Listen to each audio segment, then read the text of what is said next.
In defense of Robinson, that's not what I'm trying to do. I'm trying to weave my way through this. But there's another ugly issue here, Piers, that no one will grapple with, which is, you described Robinson as anti-Muslim, let's say. % of Protestant or Catholic majority countries outside of Africa are highly functional democracies.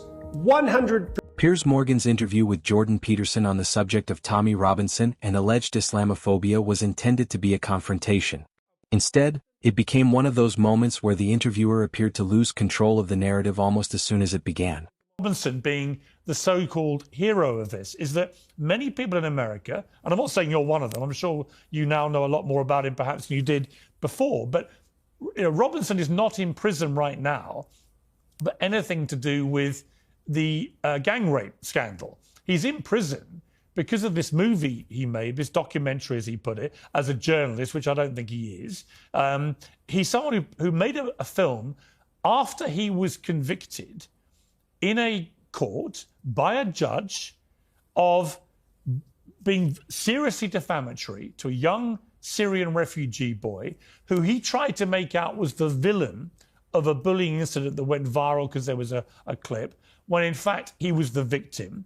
The judge made it crystal clear in his very extensive ruling, which I read at length last night. It's many, many pages. It's extremely detailed. It includes his analysis of all the witness statements, what the school have told him, all the documentary evidence, everything. There's no doubt that the judge's conclusion is that the victim was the victim, that the boy who did the bullying in the video that went viral, Bailey, who was befriended by Tommy Robinson, that he was also a victim.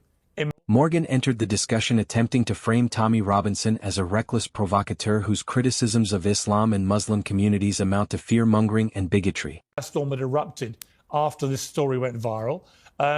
He also made it clear that Bailey had not had a racial motivation that he could establish against a Syrian refugee, which had been the original narrative that went out there. So it was very educational, this judgment, in many ways. He getting to the bottom of what had happened. But he also made clear that the 5 witnesses which Robinson brought to court to try and support his proposition that this Syrian refugee was the bad one of the two, that all of their evidence was lacking in credibility. In fact, he called it, he said some of them had clearly invented their testimony completely. And he was very scathing about the quality of the evidence of everyone that Robinson brought there. And in the end, he found Robinson guilty of defamation. He fined him £100,000 and I think £700,000 in legal costs. And he made it crystal clear to him, do not repeat these lies about this Syrian refugee boy, Jamal, again. And all that Robinson did was go away and repeat them to absolutely everyone, including in this film, to wide audiences. And they are ultimately lies, as proven in a very forensic and extensive court case held by a very eminent judge. So my problem with Robinson is that he's trying to portray himself as this great martyr who's been, had lawfare put against him by the British establishment to silence him, when in fact it was his refusal to be silenced and to repeat lies about this young Syrian refugee boy, which is why he's in prison. Secondly, my problem with him, Jordan, if I'm honest, is I don't know how many Americans or people in America who've been following this, because I see all the stuff on social media, they just don't seem to understand that Robinson's criminal record is highly extensive and very unpleasant. So, for 20 years, he's been breaking the law. He attacked an off-duty police officer. He led a hooligan group of football thugs in a brawl involving 100 people. He headbutted a man in Blackburn. He used a false passport to get round the fact he had criminal convictions in the UK to get into America and was caught.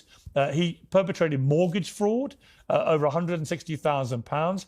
He was then found in contempt of court twice for turning up at court cases involving people who had been accused of committing these heinous crimes of grooming and raping these girls, nearly wrecking the trials because he was saying defamatory things in public outside the courtroom. And then we come to the refugee story, in which he's now back in prison again. And he was found guilty of stalking a journalist and accusing her partner of being a paedophile. This is not a nice guy.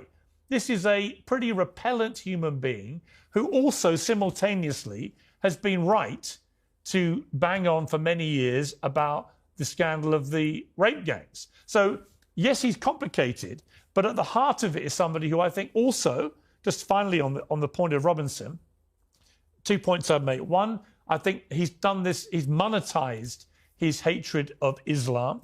It has warped, in my view, all his so-called journalism, activism, whatever he wants to call it, because it's always skewed against Muslims. It's never fair and balanced in any way.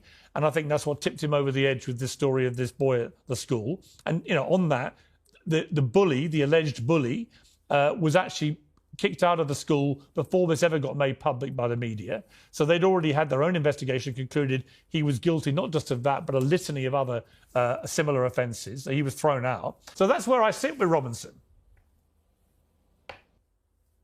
Yeah, well, I've been following the rape gang scandal for, I would say, 15 years, but the primary source of information for me in Canada has been Tommy Robinson, and his insistence on pursuing this, come what may, was part of the reason that I looked into it, and I think that's probably the case for Elon. But Peterson had an answer to that. Another ugly issue here, Piers, that no one will grapple with, which is, you know, you described Robinson as anti-Muslim, let's say. Well, we don't really understand the relationship between the religious doctrine, let's say, and the fact of these crimes. Now, I want to make two cases here. You know, the first case is that 40 out of 50 Muslim majority countries in the world are authoritarian hellholes, and only 3 of them are democracies. And that's Morocco, Indonesia, and Turkey. And, you know, they're not, I wouldn't put them in the highest echelons of stellar states. And so why is that exactly? Is that a deviation from Islamic principles, or is it a consequence of them? Now, no one... One of Peterson's central points focused on governance and human rights. He noted that roughly 40 out of 50 Muslim-majority countries score extremely poorly on global indices measuring freedom of speech, women's rights, religious liberty, and democratic governance. Now, I want to make two cases here. You know, the first case is that 40 out of 50 Muslim-majority countries in the world are authoritarian hellholes, and only 3 of them are democracies. And that's Morocco, Indonesia, and Turkey. And, you know, they're not, I wouldn't put them in the highest echelons of stellar states. And so why is that exactly? Is that a deviation from Islamic principles, or is it a consequence of them? Now, no one wants to have that discussion, and it's no bloody wonder, you know, and then, so that's on the negative side, let's say. And there are certainly doctrines in Islam that are very, very difficult to square with free, liberal, Western, Christian democracies. And those differences aren't just apparent, they're deep. Now, I would say on the optimistic side that we could turn to Islamic leaders like those who run the United Arab Emirates, and even to some degree now Saudi Arabia, and the signatories of the Abraham Accords, to find a different pathway. There have been stellar leaders, both from Saudi Arabia and the UAE, who've come out and said that publicly, very publicly, that they've got their Islamic fundamentalists under control and firmly in hand, and are of... These nations, he argued, are not exactly models of pluralism or individual liberty. Even among the small number of Muslim-majority countries that are technically democratic, Peterson pointed out that few would be considered high-functioning or exemplary societies by Western standards. Completely undiluted as to their danger, but Europeans are virtue signaling so hard on the progressive side that the fundamental danger from Islamic fundamentalism is going to come from Europe and the UK and not from the Arab states. Now, Tommy Robinson has been pilloried as anti-Islam, but there's a discussion to be had here. And no one wants to have it. And, you know, you said we need a national inquiry. It's like, we need more than a national inquiry. We need something like an international symposium on the relationship between the Christian West and the Islamic world. Because this led to Peterson's most controversial assertion, that it is at least worth asking whether certain Islamic doctrines, particularly those embedded in law, governance, and theology, may contribute to the patterns of violence and authoritarianism observed in many parts of the Muslim world. Afoot, and they've manifested themselves in the most hideous of all possible ways in the UK with regards to these rape crimes and the cover-up. But there's something that needs to be sorted out at the bottom of all this. And one of those is, like, you talk about moderate Muslims. Like, I looked up the polling data today that Winston Marshall, for example, referred to when he interviewed Nigel Farage. And, you know, it's about 3/4 of UK Muslims would be perfectly content if Sharia law happened to be the, what would you say, the principle of the day for the UK as a whole. And that it would be fine if Islam became the national. Peterson was careful not to claim that Islam uniquely produces violence, nor that all Muslims are violent. His argument was narrower but more unsettling, that ideas matter and belief systems shape cultures over time. Of the day for the UK as a whole. And that it would be fine if Islam became the national religion.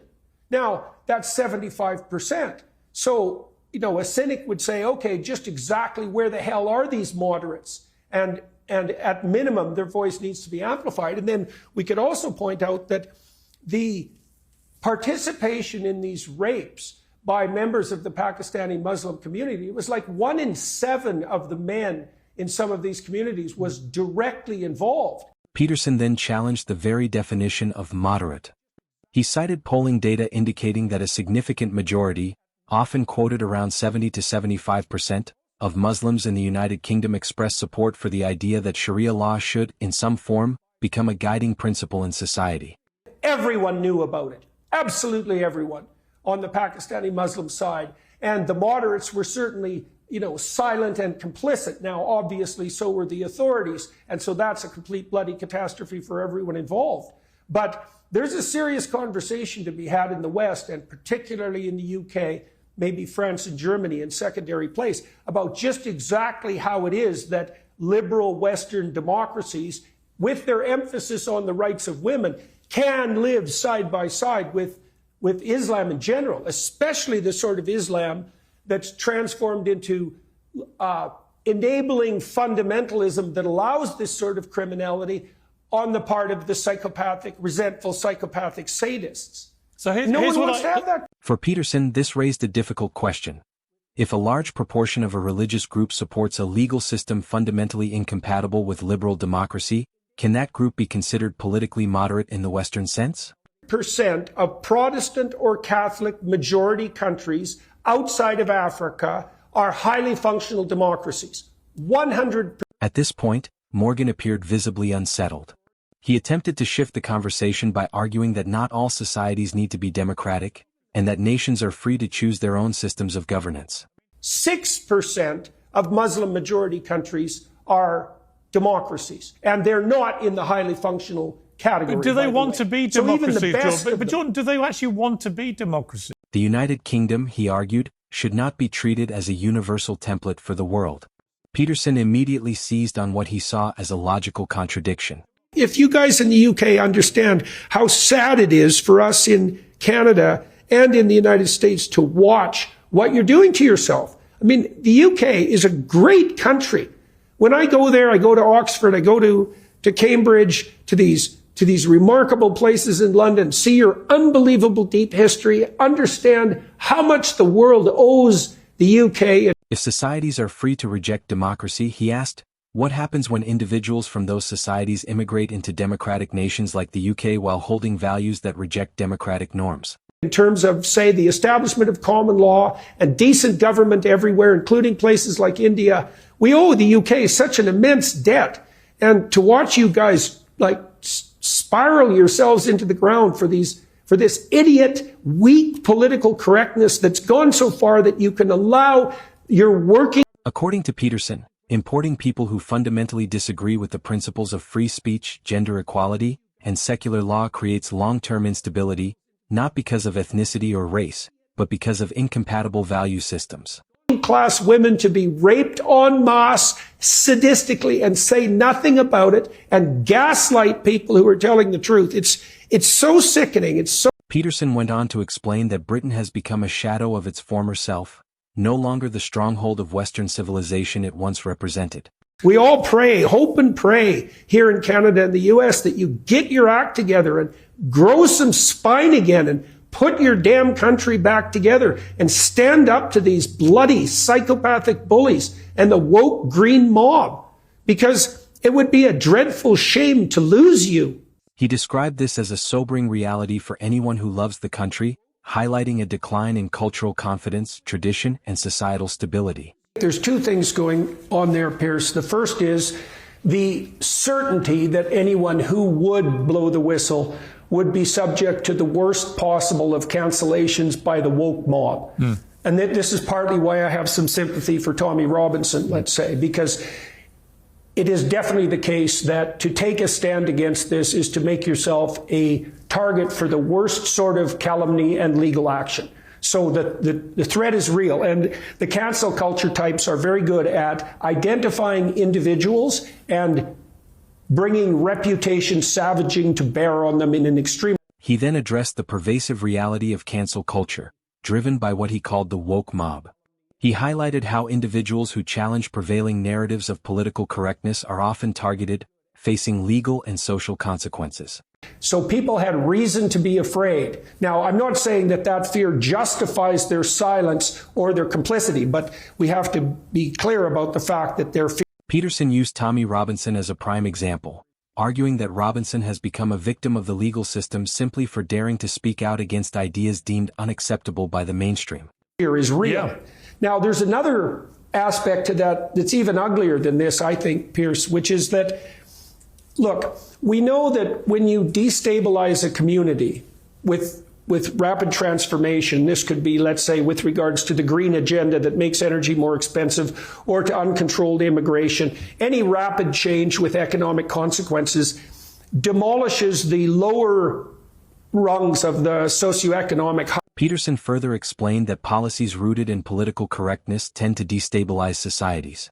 He argued that rapid, enforced social changes create pressures the population is neither ready nor prepared to handle, yet compliance is demanded. Right? They say that when the aristocracy catches a cold, the working class die of pneumonia, and that's a deep biological and sociological truth. Now, one of the corollaries of that, and this is where it gets ugly, is that it's very easy for the elite, especially in a relatively class-based system like the UK, to virtue signal about their progressive openness and their cosmopolitan sophistication, while sacrificing the genuinely poor and dispossessed, so the English working class, to the depredations of whatever virtue signaling.